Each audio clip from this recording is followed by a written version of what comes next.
Hey man, I got you on speakerphone. I'm just calling to confirm that we're good, right? Taylor Hall and Lazar for Bjork in a second. Like, that's a done deal, right? Yeah, it's a done deal. Love to hear it. All right. Well, I'll talk to you soon. Have a good one. You dumb bitch. Low quality fans of a high quality Bruins team. That's a dub. That is a dub. This is why. This is why I was a fence sitter. This is why I didn't panic. Guys, we won 6 in a row, then we lost 2 straight, and one of them was against Buffalo. I get it. But come on. We go to the Penguins in their building, continue to be on the road. They're a good team. Honestly, they've played like one of the best teams in the league lately. And we lost a 1-goal game. And there were red flags, sure. But it was a 1-goal game by the end of it. If you're gonna get excited about playoff hockey, that's it. Yes, you lost the game. Yes, you want to come out on top. But you lose some games in the playoffs. Last I checked, most teams don't win 16 games in a row to win the cup. You gotta lose a couple.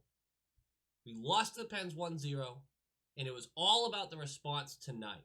Can you get a dub tonight? And what did we do? What did we do? Well, we got a dub. We got a dub. We got some filthy goals, and we got a dub. We got some great goaltending, and we got a dub. Dubs feel better than L's, man. They do. I don't know what it is. I couldn't tell you. Serotonin flowing. Serotonin's the good stuff, right? But seriously, you had 2 playoff caliber games. Both of them played like playoff games. We won one, they won one. I can super live with that, especially with the way we won the second one. I felt so smart. Oh my god, I felt so smart. What was one of my biggest things about last game? The first line losing outright their battle. They get the last switch. They're at home. They put their first line against our first line, and we lost that matchup. Now, they were still at home, but this time we super won that matchup. Unbelievably so. In fact, the second line also continued to win their matchup. What that results in, especially when you're in their building and they get the last change, is they now have to actively choose to put their first line against a different line, which actually just makes it easier on your boys. There was a point in the second period where they dropped their first line, the Sidney, Gensel, Rust line, down to play against Hall, Krejci, and Smith. And the second line dominated too. It was a prove-it game, and we proved it. That's a huge win. And again, another reason I wasn't freaking out is because by most metrics, by most analyst sites, we still had a 90% plus chance to make the playoffs after that loss to the Pens.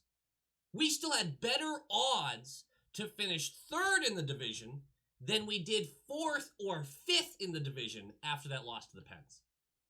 Think about that. That we were closer to moving up in the standings than we were to dropping out of a playoff spot. And we still remain in that position. And again, it's still possible we drop out. But we have a 98% chance, according to MoneyPuck.com, to make the playoffs. I'll take it. Oh, should I do... You want me to talk about the... Yeah, I'm just being generic right now. You want me to talk about the game? Okay. That's a little weird, but I'll try it. DeBrusk is out, not for injury or illness. He is out because he's a healthy scratch, because there's been not a lot coming from that third line, and he's kind of been an issue there. But what makes this really interesting is Frederick gets put in on the 4th line. Lazar stays centering there. Corrali moves up to the 3rd line, and Coyle will bump over to the wing. So it's Coyle, Corrali, Ritchie. And on the bottom line, it's Lazar, Frederick, and Wagner. Another note, Clifton is back in, Comfer is out. I didn't really notice Clifton much this game. That's a win. That's a win for me. The feeling before the game was cautious optimism, because big stupid brain, but it worked out this time. You know you can play with this team. You know there's no reason that you should get smoked by this team, not right now. You're almost fully healthy. You can compete with these guys. Also, I'm going to say this early. Pasta looked great in this game. We talked about it a couple games ago. We talked about it last game. Pasta struggling, right? That's a big thing. And a lot of people, if you're saying bench Pasta for a game, that is such a huge downgrade at any position, even with him struggling. So don't do that. I know there's been bad turnovers. I know there's been bad puck handling. But he has been effective on the score sheet. Assists and goals. He does have points there. This game, was in great position. His slap shot looked way better from the circle. I know you noticed that. I know you did. Because it looked so much cleaner. And he didn't score off it, sure, but he got all of it. There were still a couple turnovers. There were a little overhandling at times, but you can tell someone got between his ears during that day off. Someone talked to him and it straightened him out a little bit, because all of a sudden he looks crisper. He looks like he's not fighting it. He's not trying too hard. He looks great. Puck drops! And of course, after a game in which we did not get a single power play, after a game in which the only penalty was a $1:28 left in the game, how soon do we get a penalty? How soon? In the first 2 minutes? Riley for holding after he was blatantly hooked. And he does chicken wing the stick. But do you ever see that called? I don't know. Maybe they're trying to set a precedent early that they're going to call stuff. They didn't still, but whatever.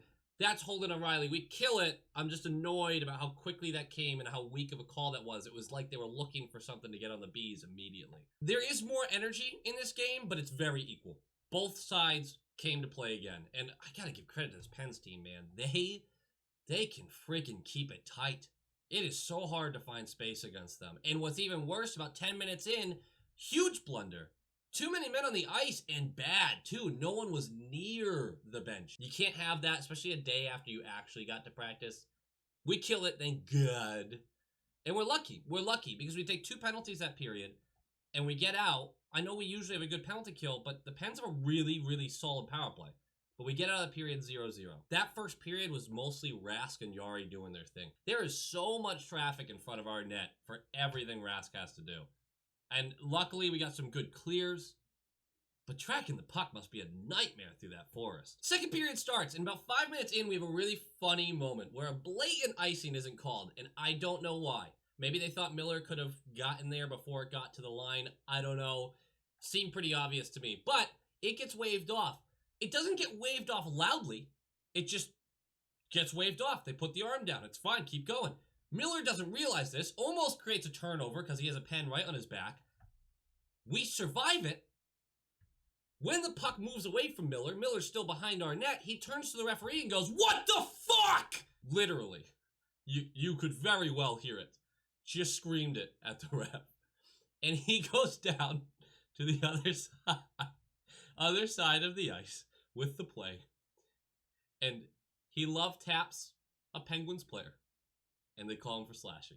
And I really feel like this is a very weak slashing call. Yep, he got it a little high. It's a little on the hands. It didn't affect the play at all. It's, softer than most of the slashing calls you see. I just really feel like that ref went, "Oh, what the fuck? What the fuck?" in the box. How about that? How about what the fuck? I guess, I really feel like NHL referees are turning into, like, Major League Baseball umpires. Where if you say anything to them, then they have no problem just being completely biased towards you for the rest of the game. They don't give a shit. And it's not like a team thing. It's the player thing. And they will look at Miller and be like, "No, fuck you. You're not getting anything then." I really feel like we're heading that direction. NBA refs are already kind of there. I don't like the direction refereeing is going this year. And I know we harp on the refs too much. This has just been the worst year I've seen from them in a long time. A long time. I really hope that these playoffs, they get straightened up a little bit, because, we might have some real controversy. We do kill it, though. We're 3 for 3 on the kill, which is huge for this game. And the game flies by. This second period was so fast. Everyone is heavy on the puck. There's not a lot of calls. They're just throwing the pucks at the net if they can get space to do so. Couple close chances, couple bar rings, but we're going to move right on down the road. 4 minutes left in the period. I was thinking, about 30 seconds before this. How am I really going to watch 5 straight periods of hockey where I know there's the bias, right? Of being like, you're hurting my team, the referees are cheating us. 5 periods. A very good Bruins team. It is impossible that there has not been a single penalty on the team that they're playing. It's just not possible. I know because I literally have seen some. Bias or not, I've seen them. You haven't called anything on the Penguins. 4 minutes left in the second period, and Rodriguez gets called. Rodriguez gets called for roughing, and it's a terrible call. It's an awful call. If I was a Pens fan, I would have been belligerently angry. I don't understand any part of the call. There are 4 Penguins players there. Everyone's tussling. Everyone's getting in each other's faces. That is a very typical split them up, play the game. Let's go. Roughing on Rodriguez. He must have said something vile. I don't know. I don't want to speculate and put something out there that he did something awful, right? Like, I don't want to make that up. But just a terrible call. Not only was this call terrible, but during the power play, in which we're doing nothing with, there is a blatant slash that breaks Bergeron's stick in half and allows the Penguins to clear the puck. I mean blatant. You can't mess this one up. It's so clear. And you and I both know that when a stick gets broken because of stick-on-stick contact, they call it 100% of the time. About 3 or 4 years ago, that started to be the thing. If you break the stick, you're getting called for slashing. No call. I couldn't believe it. We're on a power play we don't deserve, so then there's your makeup call, I guess, or makeup non-call. It's like, we can't put them on a 5-on-3 when they didn't even deserve the first penalty, right? So we get nothing out of the power play, but shortly after, everything about this. Rask gets the puck up to McAvoy. McAvoy takes all the space he can, gets over the red line, and he just threads this needle. Whips it to Krejci as Krejci is gaining entrance to the offensive zone, right on the stick. And Krejci, it's a 1-on-2. He's got 2 defenders in front of him, so he needs to create space. A nice little deke move. Just kind of gets it to the outside, has it on his backhand. And just flicks it. It's a perfectly placed shot. Flicks it low glove, cross the body, backhander. A little backy for my folks. Gets it bottom corner. That is 1-0 on an absolute beauty. Seriously, do yourself a favor and look up the highlights for this game, because a couple of these goals were just... Minute 47 left in the period when that scored. We go up 1-0. Now, to end this period, I thought Freddie had a really good shift. I wanted to mention him. Some nice back check, some really nice forecheck. He had some moments in this game. We're going to get more into his review in a bit, though. And before we go to the third period, I wanted to point out how dominant the first 2 lines were. It's just a 1-0 game. But the first 2 lines through the first 40 minutes, and they would end with similar numbers. They didn't go lax in the third, but it's just crazy to see. Connor Ryan, follow him on Twitter if you don't, because, I mean, he puts up a ton of this stuff. But that is a tweet from Connor Ryan showing the chances. The goal's obviously 1-0 noise, but showing the chances that we have generated with those first 2 lines as opposed to what they have generated putting it out against us. When I said they were dominant, I meant it! I like the cut of their jib. Third period starts, and we get another makeup non-call. Early in the game, Lauzon chops Zucker's stick right out of his hands. No call. Here's the thing, guys. When I'm bitching about the refs, I'm bitching from both sides. The Penguins should have been angry about that one. In a 1-0 game, blatant slashing, that's a call. All day long, that's a call. Nope, no call. I don't know what's going on. 5 minutes in, the only reason I'm mentioning this is because Jack is an asshole. 5 minutes in, Bergie gets a nice clean shot, and it goes off the post, and it just, boom, in and out. It was kind of weird. With the speed it came out, you're like, there's no way that went in, but the angle was just kind of, maybe it did kind of cross? No, it didn't. But Jack said 30 seconds later when there's a stoppage, he goes, I'm hearing that might have gone in. He says, I'm hearing that might have gone in. I'm obviously pumped. It's a 2-0 lead. The announcer just told me that he's here and it went in. And they have all the videotapes. They're watching the replays. As soon as that shot bounces out, they're like, replay that, make sure it didn't go in. They would know 30 seconds later. Or at least know to review it. No, nothing. It didn't go in. It so blatantly didn't go in. Sadness and pain, Jack. Sadness and pain. I'm telling you, Jack is a tease. He's just a tease. He's like that redhead you met at Daytona Beach during Bike Week, and she worked at the Hooters, and I mean, you just went into the Hooters for a chicken sandwich. You kind of get creeped out that it's a family restaurant, but there's a bunch of chicks around with the boobs sticking out, and you're like, why is that 6-year-old here? And I don't know, it's just not really my type of place. But she was cool, and you know, she was being really nice, and maybe you kind of got the wrong idea, had a few, and you thought she was, you know, hinting at it. You gave her your number, and she super never called. Just got a thing for redheads, man. 7 minutes into the period, and Lauzon and Bluger getting in each other's faces. They're a little upset. They're a little upset at each other. And it looked like Bluger was kind of throwing a tantrum because Lauzon knows he's bigger. So it didn't really look like he was egging on the fight so much. I mean, they were doing a little jostling. But then, I mean, they shed him. And I think Bluger might have misjudged this one. Bluger just got his face beat in. That was an ass whooping. That is your mother finding the magazines under your bed ass whooping. Like, that was bad. Still 1-0 halfway through the game, and it is intense. It's very intense, and it's scurry. I'm scared. But we're going to ease off the pressure a little bit. We're going to start getting physical. And we start taking the body. We start laying some more hits late in the third, and I likey. And with about 9 minutes left, Pasta makes a fantastic play. Pasta's in the neutral zone. He's crossing the red line. He sees he's about to take a hit, but he needs to hold the puck long enough so that Marshy can get open. He does. He takes the hit as he's getting hit, whips the puck forward to Marshy. Tape to tape, kids. Marshy comes screaming down the left side. He beats his defender there. No one can get up to him. He gets a clean shot at Yari. Now, Yari makes a save. Bounces right back out to Pasta, who continued to trail behind him. Pasta, another shot off the shoulder of Yari. It lands at Marshy's feet on the right side because Marshy put on the brakes after the initial shot, stayed by the net. Positioning in front of the net.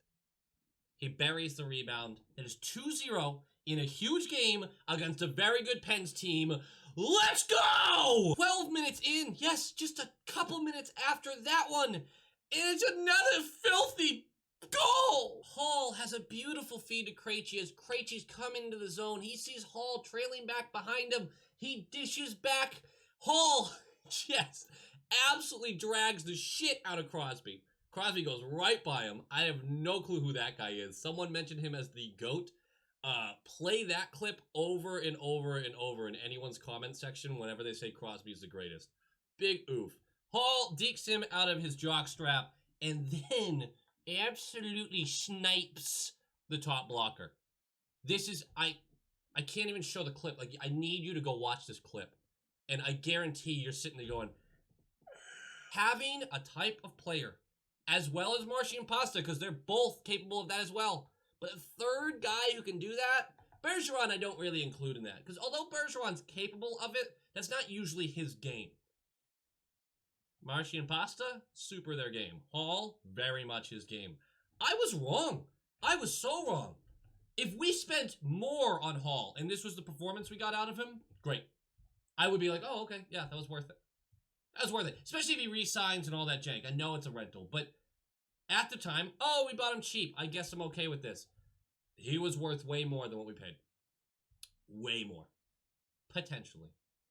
I guess if he just leaves at the end of the season and we don't win anything, then you're kind of like, all right, I can deal with losing that stuff. But if we go on a run, man, oh yeah. That'll be 3-0 with 8 minutes left. You're feeling good. And there is sadness and pain. Carter gets ahead of a line change. He has an absolute bullet of a shot. He beats Rask. There's no shutty. It's going to be 3-1. But the game will end 3-1. We finish it out. I don't like how we kept trying for the empty net from 150 feet when we're trying to ice the game against a high-powered offense. I really kind of wish someone would make the smart play, because every time we miss the net, it just is icing right back in our zone.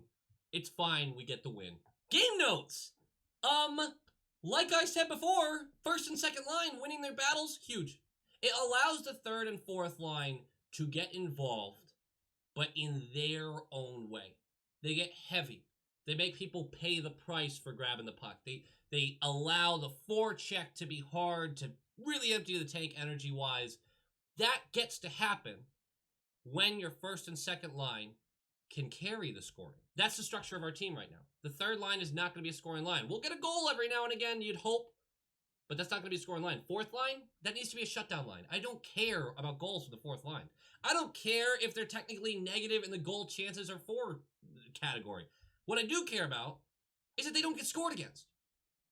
Like, that's the bare minimum, right? Don't get scored against. You're the fourth line. I'm not asking you to get 3 goals a game.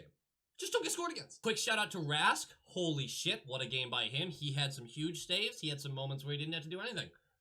We got the better goaltending. We also had the better play. Love to see it. Coyle looked way better when he didn't have to worry so much about the defensive side of things. Also, he worked more on the walls as a winger. He won a lot of puck battles on the walls. He did look a lot better.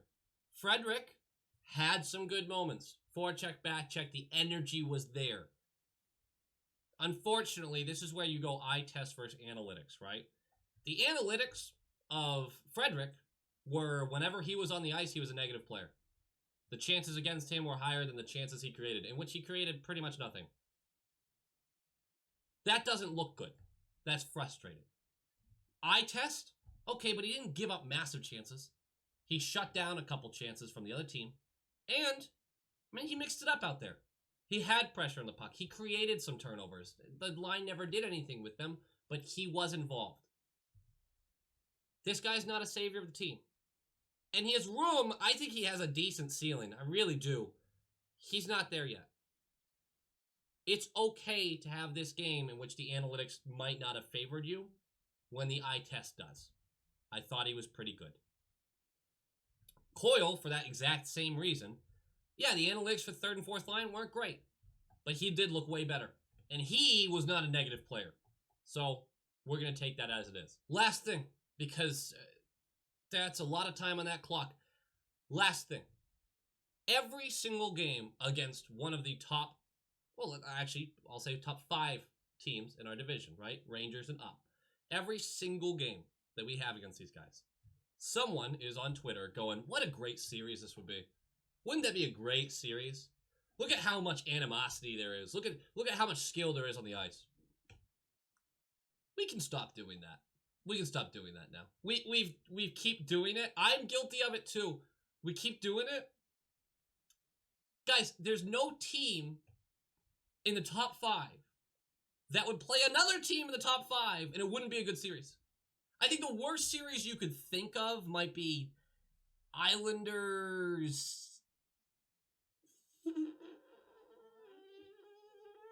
Rangers, but even then they have the New York stuff, right? I don't know, like any series between these 5 teams, all of them playing well down the stretch. The Islanders took a little blip, but that's going to be a good series. That's going to be fun to watch. I like it.